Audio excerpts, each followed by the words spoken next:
Aleluia, aleluia, aleluia. Ó Senhor, vossas palavras são espírito e vida. As palavras que dizeis, bênção de eterna vida. Aleluia, aleluia, aleluia. Aleluia, aleluia, aleluia. O Senhor esteja convosco. Ele está no meio de nós. Proclamação do Evangelho de Jesus Cristo segundo João. Glória a vós, Senhor. Naquele tempo, muitos dos discípulos de Jesus que o escutaram disseram: esta palavra é dura, quem consegue escutá-la? Sabendo que seus discípulos estavam murmurando, por causa disso mesmo, Jesus perguntou: isto vos escandaliza? E quando virdes o Filho do Homem subindo para onde estava antes? O Espírito é que dá vida, a carne não adianta nada. As palavras que vos falei são Espírito e vida, mas entre vós há alguns que não creem. Jesus sabia desde o início quem eram os que não tinham fé e quem havia de entregá-lo, e acrescentou: é por isso que vos disse, ninguém pode vir a mim, a não ser que lhe seja concedido pelo Pai. A partir daquele momento, muitos discípulos voltaram atrás e não andavam mais com ele. Então, Jesus disse aos 12: vós também vos quereis ir embora? Simão Pedro respondeu: a quem iremos, Senhor? Tu tens palavras de vida eterna. Nós cremos firmemente e reconhecemos que tu és o Santo de Deus. A quem iremos, Senhor? Tu tens palavras de vida eterna. Palavra da salvação.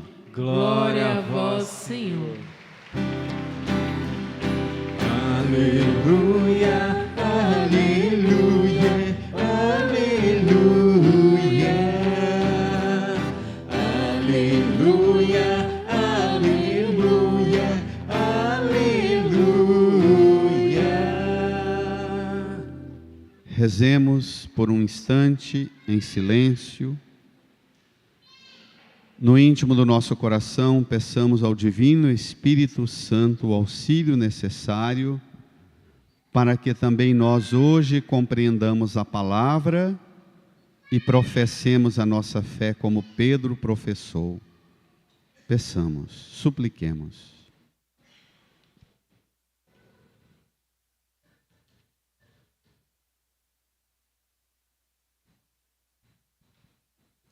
Amém. Irmãs e irmãos, percorremos um caminho longo de 6 semanas com o capítulo 6 do Evangelho de João. Estávamos lendo Marcos, que domingo que vem a gente volta. Paramos em Marcos na cena em que Jesus, depois de muita atividade com os discípulos, vai descansar no lugar afastado.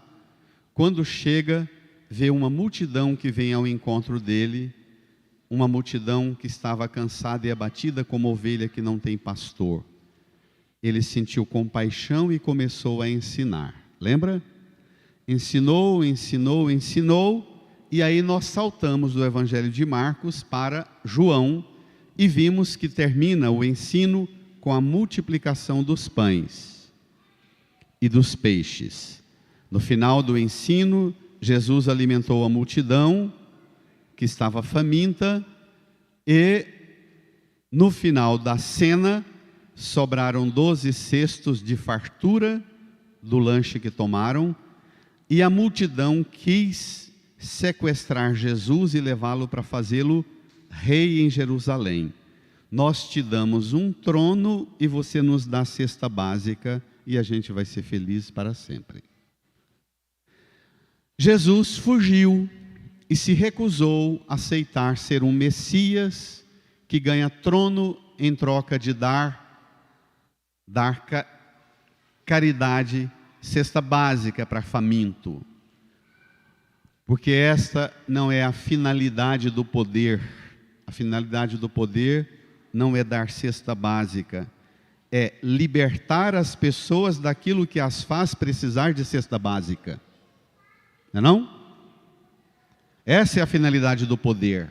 Libertar as pessoas para que elas deixem de precisar de cesta básica. Para que elas, com a dignidade do trabalho, da vida e dos dons que cada pessoa tem, ela mesma construa e edifique a dignidade de sua vida. Pronto. Foi um longo discurso, capítulo 6 de João, que chega hoje no fim. E chega no fim recordando um tipo de diálogo muito comum no ambiente do povo da Bíblia, do povo semita, da herança do povo de Israel, que era, de tempo em tempo, fazer uma assembleia e tomar uma decisão. Para que lado a gente vai? Como a gente vê Josué na assembleia de Siquém na primeira leitura. Chega, Moisés morreu, enterrou Moisés lá na areia do deserto. Josué toma a liderança, está aqui na beira do Rio Jordão. Vai atravessar para a terra prometida, mas antes, vamos tomar uma decisão. Josué fala, eu e minha família vamos entrar para a terra, servindo ao Senhor. Quem quiser, vem conosco. Quem não quiser, vá servir os deuses pagãos, mas na terra prometida não entra. E o povo, encantado com o testemunho de Josué, fala, quanto a nós também, nossas famílias serviremos ao Senhor. E entram para a terra prometida.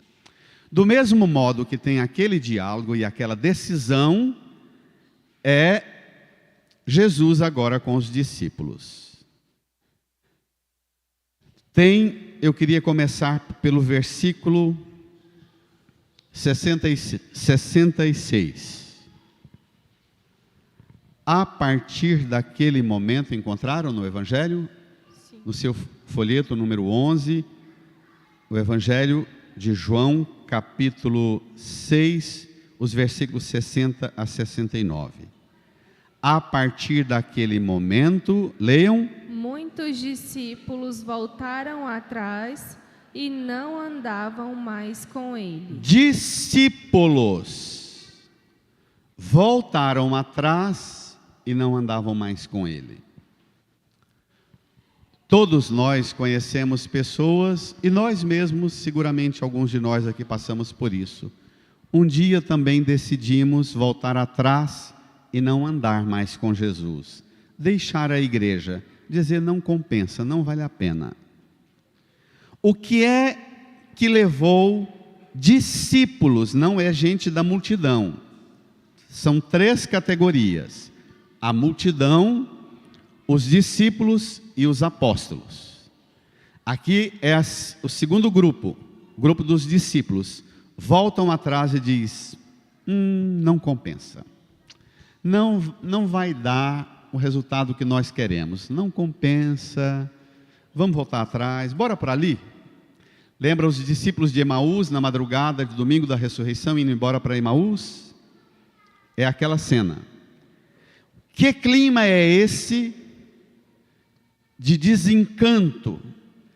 Que o entusiasmo da multiplicação dos pães termina num desencanto, numa decepção, num voltar atrás e um não andar mais. Me conta com quem tu andas, que eu te digo quem tu és. Não quero andar com esse, porque não quero ter essas ideias, esses pensamentos, esses comportamentos.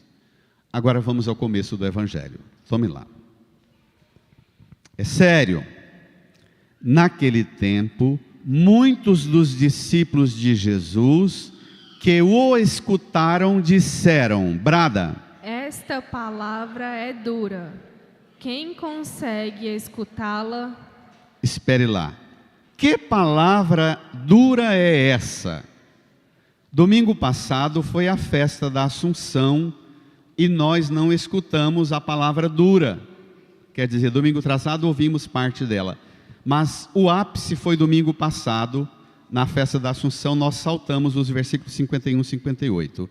Eu tiro 3 frases de palavras duras. Jesus disse: eu sou o pão vivo descido do céu. Quem comer deste pão viverá eternamente. Porque o pão que eu darei é a minha carne dada para a vida do mundo. Os judeus discutiam dizendo: como é que ele pode dizer que dará a sua carne a comer? Jesus reforça: se não comerdes a carne do Filho do Homem e não beberdes o seu sangue, não tereis a vida em vós. Quem come a minha carne e bebe meu sangue, tem a vida eterna, e eu o ressuscitarei no último dia. Eu falei disso domingo atrasado. Jesus projeta, eles queriam cesta básica para ficar parado aqui. E Jesus diz: não vou dar cesta básica, eu vou dar alimento para vocês, o meu corpo e o meu sangue na Eucaristia, para dar a vocês vida eterna e ressurreição no último dia. Aqui vocês enfrentem a vida, se organizem, trabalhem e vivam a vida aqui segundo a vontade de Deus. Pronto. É esta palavra que é dura. Quem come a minha carne e bebe meu sangue permanece em mim e eu nele. É a palavra dura. É isso que os discípulos que o escutaram disseram: esta palavra é dura. Quem consegue escutá-la? Versículo 61. Sabendo que seus discípulos estavam murmurando. Por causa disso mesmo, Jesus perguntou: isto vos escandaliza? E quando virdes o Filho do Homem subindo para onde estava antes... Espere lá. E quando virdes o Filho do Homem subindo para onde estava antes? Vocês estão escandalizados com comer e beber minha carne e meu sangue? E quando vocês querem que eu seja rei de vocês aqui, vocês me dão um trono e eu dou pão e peixe para vocês, e quando vocês me virem partir daqui? Se vocês estão decepcionados com o que eu estou falando aqui, e o tamanho da decepção de vocês quando me virem embora. Porque o projeto de Jesus passa pela realidade deste mundo, mas não termina aqui. Projeta para uma realidade infinitamente maior. Há uma doença no cristianismo. Nós tiramos do cristianismo a transcendência e transformamos o cristianismo em 2 aberrações, 2 heresias. O cristianismo se reduziu a uma ideologia sociológica para construir uma sociedade justa e fraterna aqui, estas correntes mais marxistas, ou estas correntes, pasmem e se ofendam o quanto queiram com o que eu vou falar. Pasmem e se ofendam o quanto queiram com o que eu vou falar. 2 heresias. Esta corrente de transformar o mundo, a igreja tem o papel apenas de construir uma realidade social onde reina a justiça e a paz, a dignidade, e a outra corrente do capitalismo selvagem, da teologia da prosperidade, do capitalismo que bênção de Deus é transformar você num potencial de consumo dos produtos que te encantam. Não é isso? Não é isso? São 2 heresias. Tem gente combatendo o marxismo como se o consumismo perverso, insano do capitalismo, não fosse a mesma dobrada de materialismo do marxismo. A diferença é que o marxismo nega a transcendência, nega Deus e nega o céu, e o materialismo consumista transforma o produto da vitrine num totem sagrado. A divinização da matéria do capitalismo, olhem os sapatos e as bolsas das mulheres nas vitrines do shopping. Se não parecem a estética das vitrines das lojas e do shopping, se não tem uma estética de altares onde ficam imagens de coisas sagradas. Às vezes você está andando e até pensa, mas que trem bonito, que coisa impressionante, você vai, porque te remete a uma realidade de transcendência. A própria arquitetura do shopping, ela é uma arquitetura para te remeter a uma realidade do eterno. Você entra num shopping, você perde a noção de que hora é do dia, se chove, se faz sol, que clima tem. A própria engenharia do consumismo materialista extremo é a sacralização da matéria. E aí, um bando de católico, fora da noção da realidade, acha que o materialismo mais perigoso é o marxista. O materialismo marxista é uma aberração que nenhum cristão deve aceitar. Mas isso não quer dizer que o materialismo consumista seja uma realidade sagrada que nós devemos abraçar. Está claro, minha gente? Está claro? Está claro? Está claro? Reage. Reage.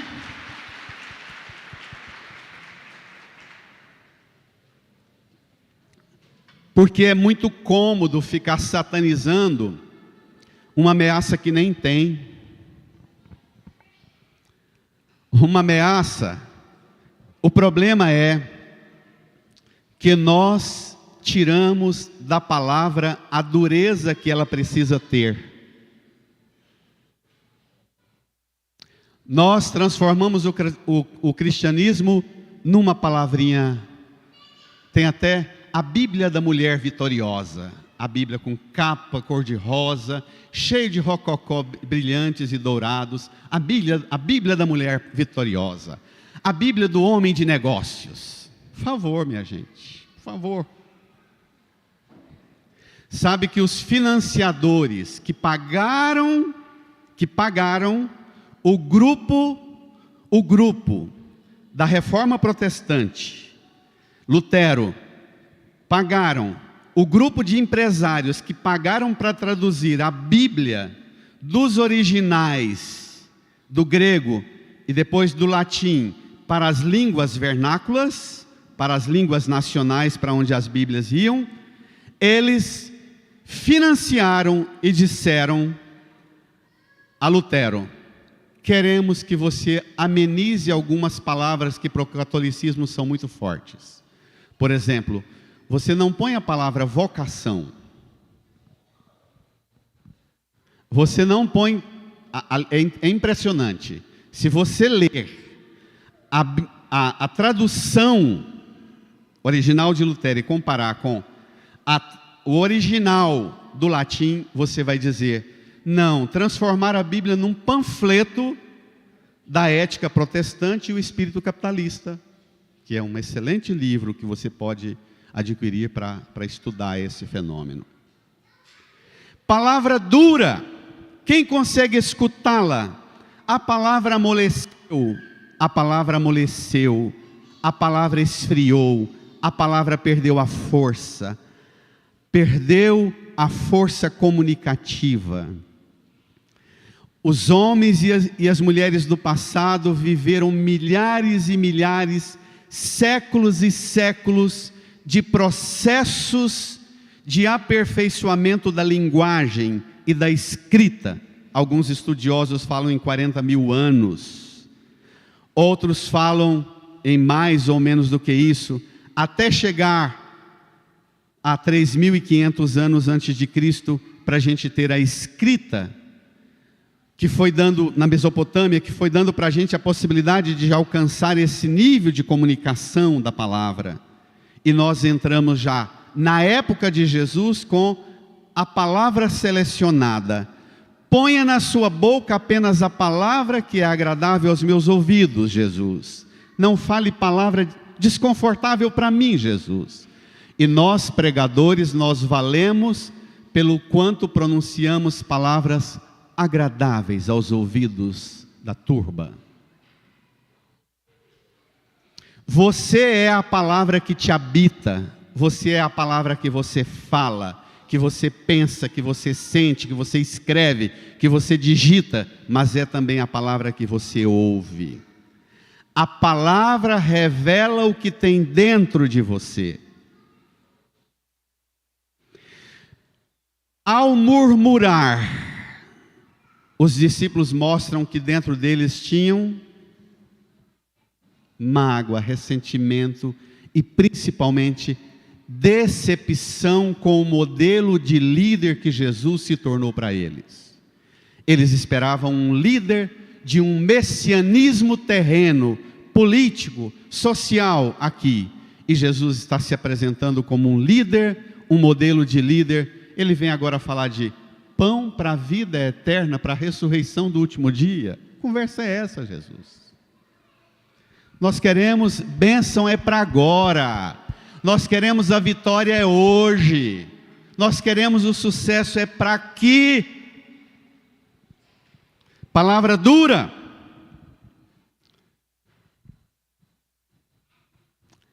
As minhas irmãs e irmãos desta paróquia, de 30 a 35 anos atrás, quando eu cheguei nessa paróquia como um seminarista, diziam para mim assim, eu perguntava, mas a gente vê vocês vindo para a paróquia, a gente não vê os filhos, cadê os filhos?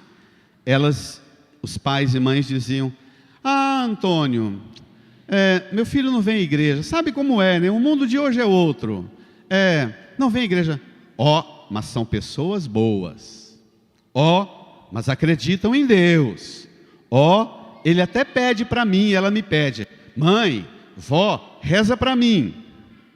E a gente foi perdendo a capacidade de comunicar para os nossos filhos uma palavra, porque eles vinham à igreja e achavam que a palavra era dura demais. E a gente achava que bastava serem filhos bons. Mais do que ser bom, é ser mulher e homem para o eterno. Nós precisamos ser muito mais do que bons. Nós precisamos ser mulheres e homens de Deus e para as coisas do eterno. Jesus, vendo que estavam murmurando por causa disso mesmo, pergunta, isto vos escandaliza? Jesus me pergunta e te pergunta agora, o que te escandaliza hoje? Que palavra de Jesus te escandaliza hoje? Bento XVI disse uma expressão maravilhosa, não se iluda. Se você disser não, tudo que Jesus me diz está tranquilo, Bento XVI diz, aí poderá ter um escândalo ainda maior, o escândalo da indiferença. Ele falando ou não falando, tanto faz. Esse é o mais pavoroso dos escândalos. A palavra de Cristo não me causa mais nada. Entra e sai, não muda nada. Minha palavra está perdendo a força. E isto deve ser escandalizador. Jesus diz, olha, eu quero projetar vocês para uma realidade maior do que receber um pregador agradável, que fale coisas suaves e mansas aos ouvidos e aos sentimentos. Quando virdes o Filho do Homem subindo para onde estava antes e para onde Ele quer levá-los todos. Versículo 63. Tome comigo.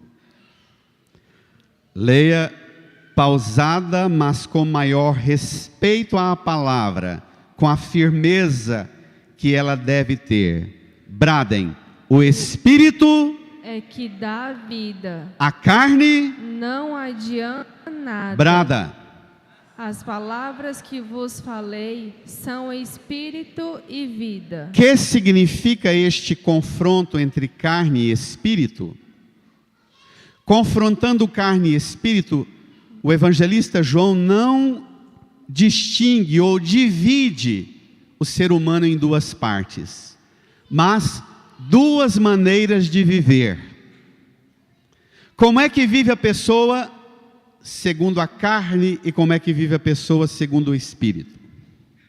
Segundo a carne, é aquela pessoa que deixa a carne dominar e a carne entrega a pessoa a si mesma, entrega a pessoa aos seus limites, aos seus desejos e instintos básicos. Vive para si. Cada pessoa é incapaz de perceber o sentido mais profundo de uma realidade que ultrapassa a satisfação ou a necessidade da carne. Satisfação ou necessidade da carne. Ninguém, Jesus já falou, ninguém vem a mim se o Pai não o atrai e não o instrui, não foi? Viver segundo a carne é viver segundo a necessidade ou o desejo, a vontade. Viver segundo o Espírito é achar na mistura das fibras, dos órgãos, dos elementos químico, físico, orgânico que compõem o nosso corpo, achar aqui e aí dentro de você a força da vida que ilumina o seu ser. Só o Espírito abre os olhos e te faz enxergar nesta carne um potencial para a transcendência e para o eterno. Você a vê envelhecendo e gasta horrores de cremes para tentar mantê-la jovem, adolescente. Ela vai apodrecer, mas o Espírito te vê projetar essa carne para a ressurreição um dia. Só o Espírito.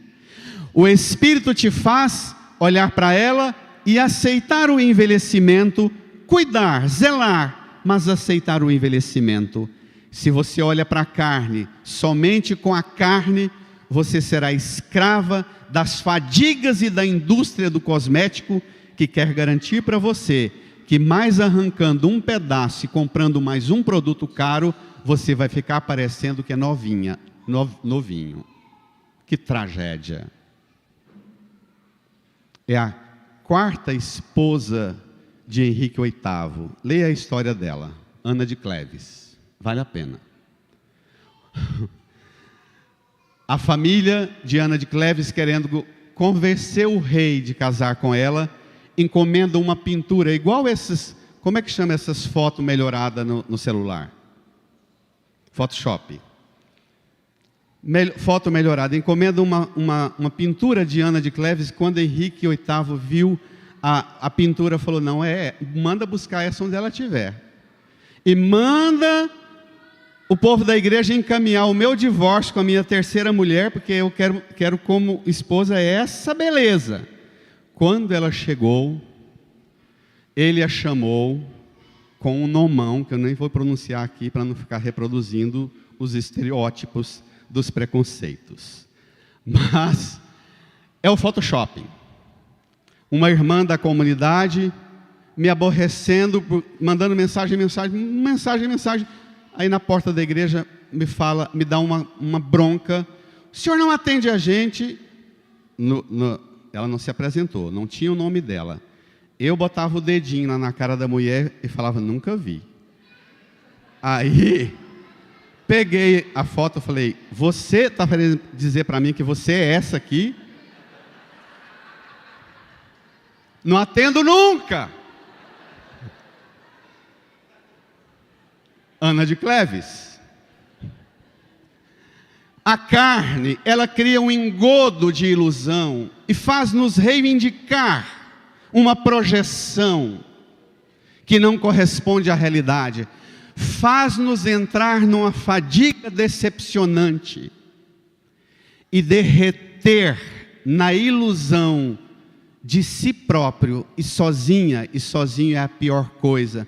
Por isso é que é melhor dizer: eu e minha família serviremos ao Senhor, eu e minha igreja e minha comunidade, eu e minha tribo andaremos com o Senhor, e não eu sozinho nessa, como é que chama isso?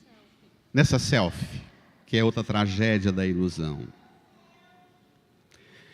A paixão e morte do Senhor mostrou, a cruz mostra a que ponto chega o aniquilamento da carne, em vista da madrugada do domingo, da irrupção da ressurreição, passar da obscuridade das coisas da carne, iluminar a fé para a glória da cruz, para a madrugada da ressurreição, alcançar o reconhecimento da verdade das palavras do ressuscitado, que mostra as marcas dos pregos e o lado, e diz: sou eu mesmo. Não é mentira, não é Photoshop, não é uma selfie falsa. Olhe para a cruz. Só na descoberta da glória da cruz você alcança a glória da ressurreição, alcança o reconhecimento e a força que Cristo quer te dar. Não pão e peixe, mas o seu corpo e sangue no altar, que ajuda você a voltar hoje, daqui, dessa igreja, para sua casa, dizendo com toda clareza: eu volto para minha casa não para murmurar, eu volto para minha casa para dar a minha vida, ainda que as coisas nunca fiquem como eu quero, mas para que as coisas fiquem como Deus quer. Amém? Reage!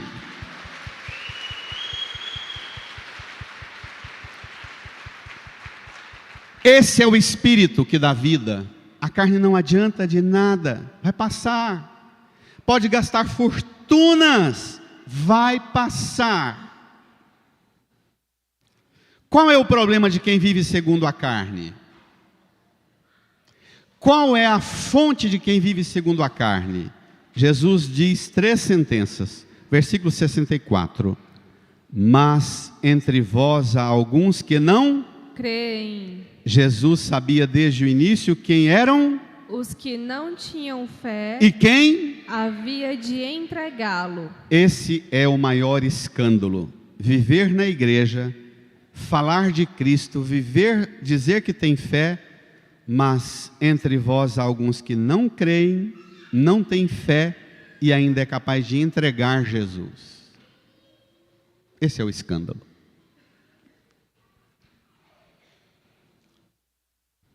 Os discípulos, quando escutam isso,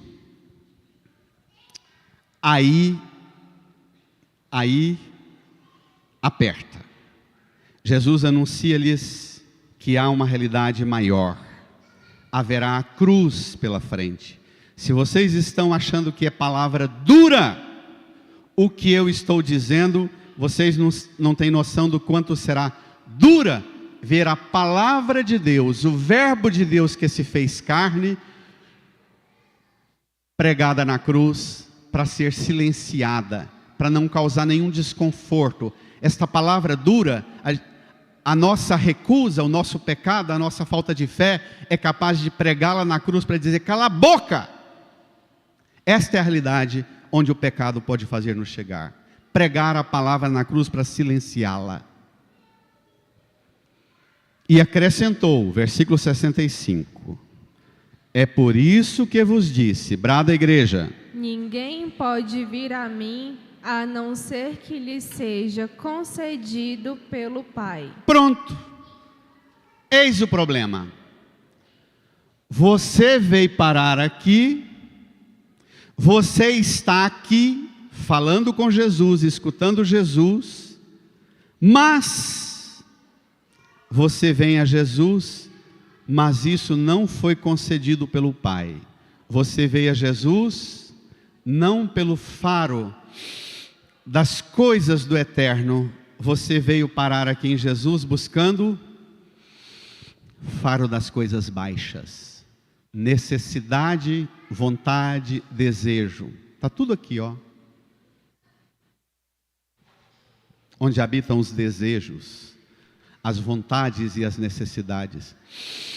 É isso que te busca, que te faz buscar Jesus. E ele diz que para você alcançar uma visão espiritual da carne e ver a carne projetada para o eterno, você precisa voltar para o Pai e dizer a Ele assim: Pai, eu estou buscando Jesus, o seu Filho, mas não foi concedido pelo Senhor o dom de procurar Jesus, concedido como graça pelo Senhor. Eu estou buscando pelos desejos, vontades e necessidades. Dá-me, ó Pai, uma razão mais profunda para buscar Jesus. Peça ao Pai que mude a chave das razões pelas quais você busca Jesus. Vai atrás de Jesus. Ninguém pode vir a mim, a não ser que lhe seja concedido pelo Pai. Essa é a maior graça de Deus Pai para você. Ou você não quer Jesus e quer as coisas que Jesus pode te dar? Se seu segmento está difícil, pode piorar um pouquinho. Versículo 66. Quando Jesus diz assim: vocês estão me procurando não porque foi concedido pelo Divino Pai Eterno vocês estarem aqui, para irem comigo para entrar na realidade, na terra prometida, no reino dos céus. Vocês vieram buscar pão e peixe, cesta básica. Quando eles escutaram isso, aí foi a primeira grande divisão na igreja, o primeiro cisma na igreja. Vamos ler? Brada. A partir daquele momento, muitos discípulos voltaram atrás e não andavam mais com ele.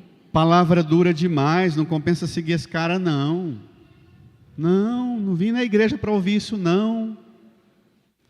Eu mudo de padre, mudo de igreja, mudo de religião. Eu quero ouvir palavra suave. Eu quero ouvir palavra fofinha, cor rosinha.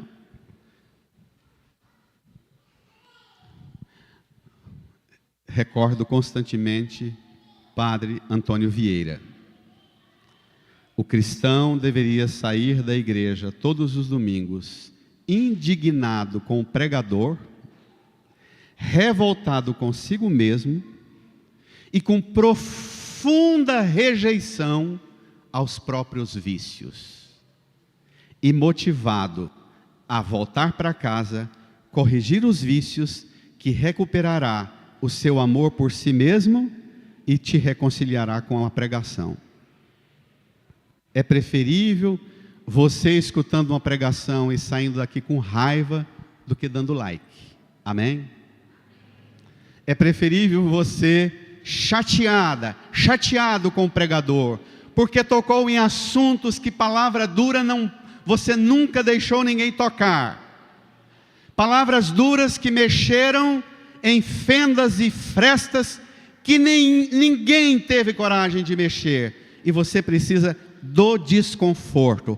Ou você passa por isso, ou ficará buscando Jesus, mas não lhe foi concedido pelo Pai buscar Jesus.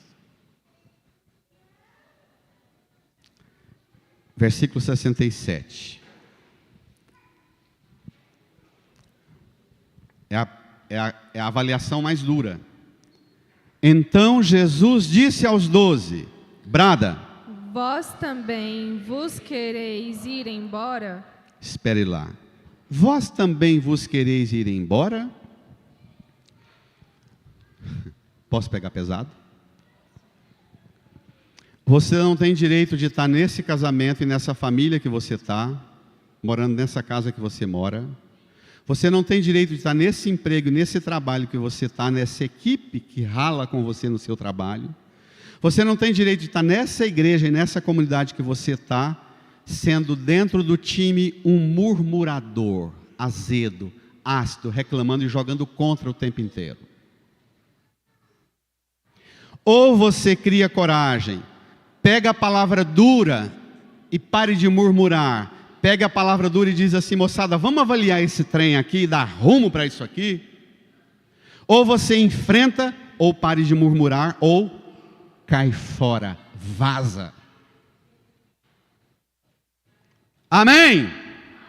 Reage. Reage.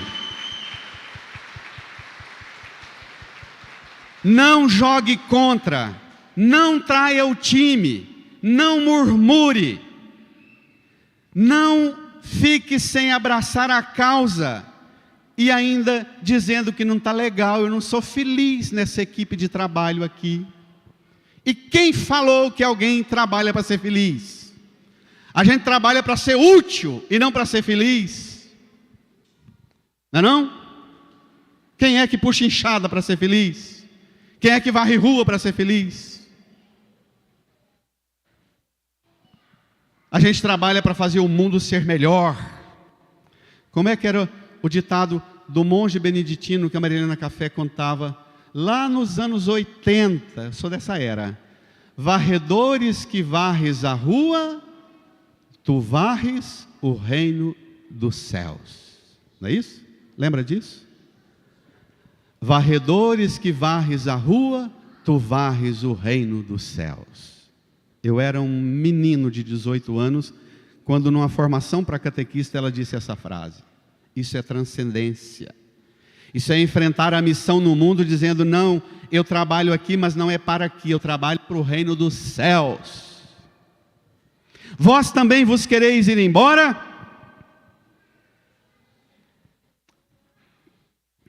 Não quero, mas talvez precise ir. Ou precisa mudar as motivações que te trouxeram aqui. A gente chama isso na espiritualidade de refontizar. A fonte era os meus desejos e as minhas necessidades. Eu vou refontizar. Eu vou cultivar uma relação com o Pai, e Ele será a fonte que me motivará a buscar Jesus. Refontizar. A igreja precisa sempre ter coragem de fazer esta pergunta desagradável: você também quer ir embora? A igreja não será a igreja de Cristo se ela transformar a pregação do Evangelho numa aguinha agridoce, confortável e agradável aos ouvidos. O pregador tem que sofrer o desconforto, como a assembleia tem que sofrer o desconforto do enfrentamento. Porque a palavra é a semente, mas a pregação é a enxada cavando o chão para amolecer a terra, para a semente enterrar e a chuva descer e a água molhar a semente e ela vai brotar. É dura a cavada da pregação. Às vezes violenta, estraga a mão do que capina, do que trabalha com enxada, estraga e amassa a própria enxada, tira ali o corte, mas a terra amolece e a semente brota e a vida vem. Amém? Reage, igreja. Não seja chão duro. Reage, igreja. Quando é assim, esta pergunta tão forte: você também quer ir embora?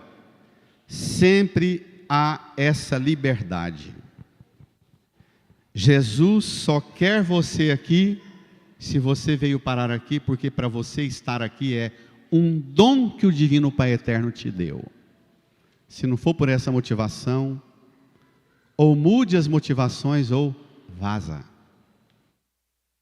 Ou muda as motivações e professa como Pedro, que professa com os lábios, mas depois professa morrendo pregado na cruz de cabeça para baixo.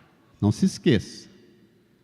Pedro não professou o que vem agora e depois foi só bênção ou glória, vitória, agora já troquei meu carro, já comprei um apartamento novo, uma mansão nova, não. Pedro não deu esse testemunho. Ele professou o que ele vai professar aqui e a próxima parada dele foi prisão e pregado na cruz. Olha o que ele professou, versículo 68.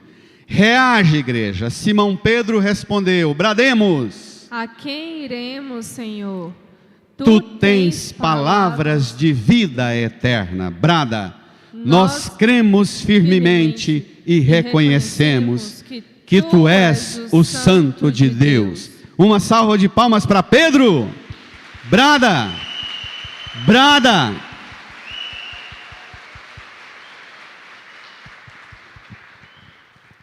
A Eucaristia é o lugar onde todos os domingos, depois que escutamos a palavra, antes de receber o corpo e sangue do Senhor, o que a gente faz?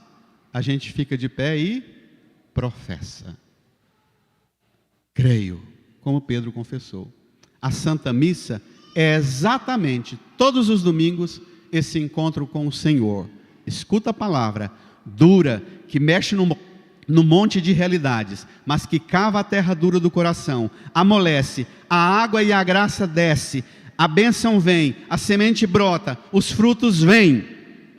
A Eucaristia é o lugar onde a gente escuta a palavra, trabalha o chão, depois confessa, professa a fé, depois alimenta o corpo e sangue do Senhor e sai daqui, não para ser mais um murmurador ou indiferente lá dentro de casa, no meu trabalho, no mundo, mas para ser um proclamador da grandeza do Senhor em minha vida.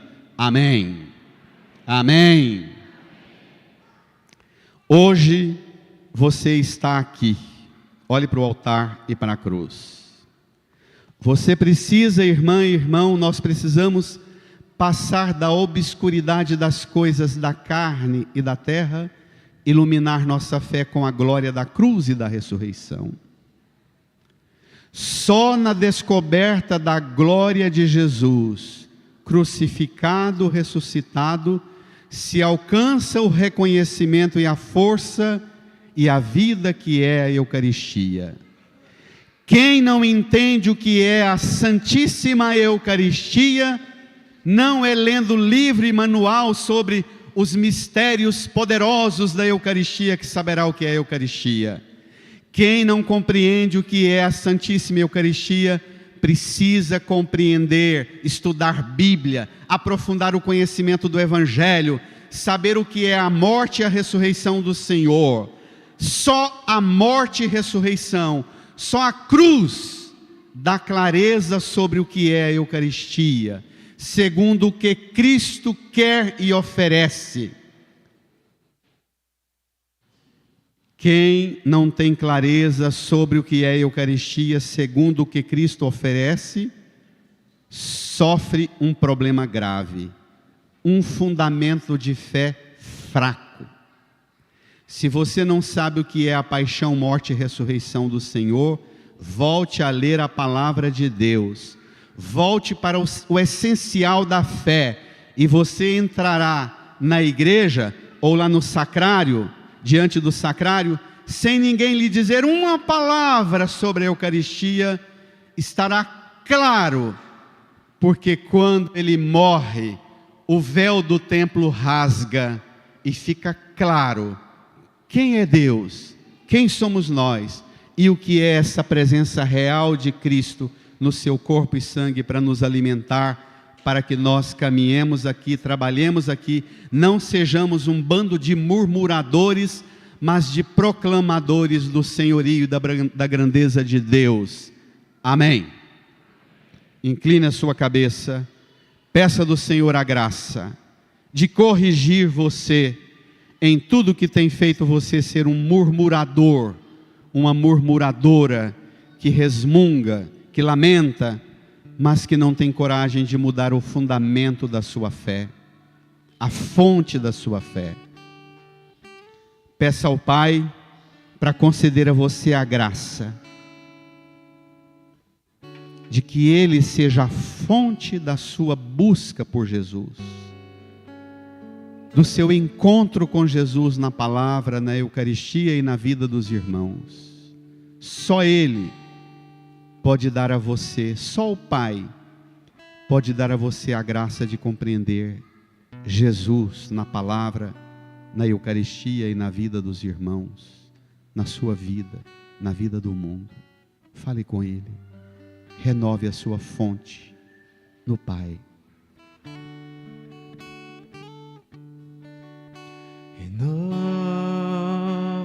Renova-me, Senhor Jesus.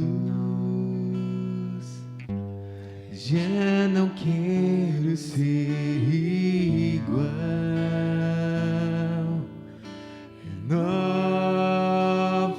Renova-me, Senhor Jesus. Põe em mim teu coração, porque tudo que há dentro de mim precisa ser mudado, Senhor, porque tudo que há dentro do meu coração precisa mais de ti. Põe a mão no seu coração e reze comigo. A quem iremos, Senhor? A quem iremos, Senhor? Tu tens palavras Tu tens palavras de vida eterna. de vida eterna. Nós cremos firmemente Nós cremos e firmemente reconhecemos e reconhecemos que Tu és que Tu és o Santo de o Deus. Santo de Deus. Senhor Jesus, Senhor Jesus, liberta-me, liberta-me, liberta-nos liberta-nos de tudo que se torna de tudo que se torna obstáculo obstáculo para esta fé para esta fé firme, firme, clara, clara, como a de Pedro, como a de Pedro, como a fé da igreja. como a fé da igreja. Dá-nos, Senhor, Dá-nos esta firmeza, esta firmeza, esta clareza, esta clareza, esta paixão, esta paixão, para que sigamos para que sigamos até a eternidade. até a eternidade. Amém. Amém. Fique de pé. Estenda as suas mãos. Deixa o folheto no banco. Mais perto. Deixa o folheto no banco.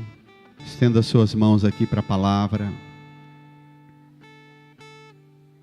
E professe, sem pressa, sem fadiga, sentindo cada palavra do creio, pronunciando a fé da igreja, digamos: creio em Deus Pai Todo-Poderoso, Criador do céu e da terra, e em Jesus Cristo, seu único Filho, nosso Senhor, que foi concebido pelo poder do Espírito Santo, nasceu da Virgem Maria, padeceu sob Pôncio Pilatos, foi crucificado, morto, sepultado, desceu à mansão dos mortos, ressuscitou ao terceiro dia, subiu aos céus, está sentado à direita de Deus Pai Todo-Poderoso, onde há de vir julgar os vivos e os mortos.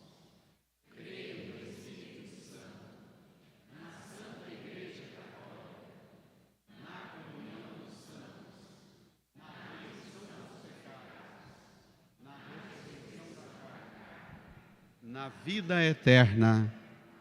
Amém. Amém. Amém. Dirija a mão que você estendeu para a palavra ao irmão e à irmã. Dê um abraço e deseja a paz de Cristo. Saudai-vos. Eu vejo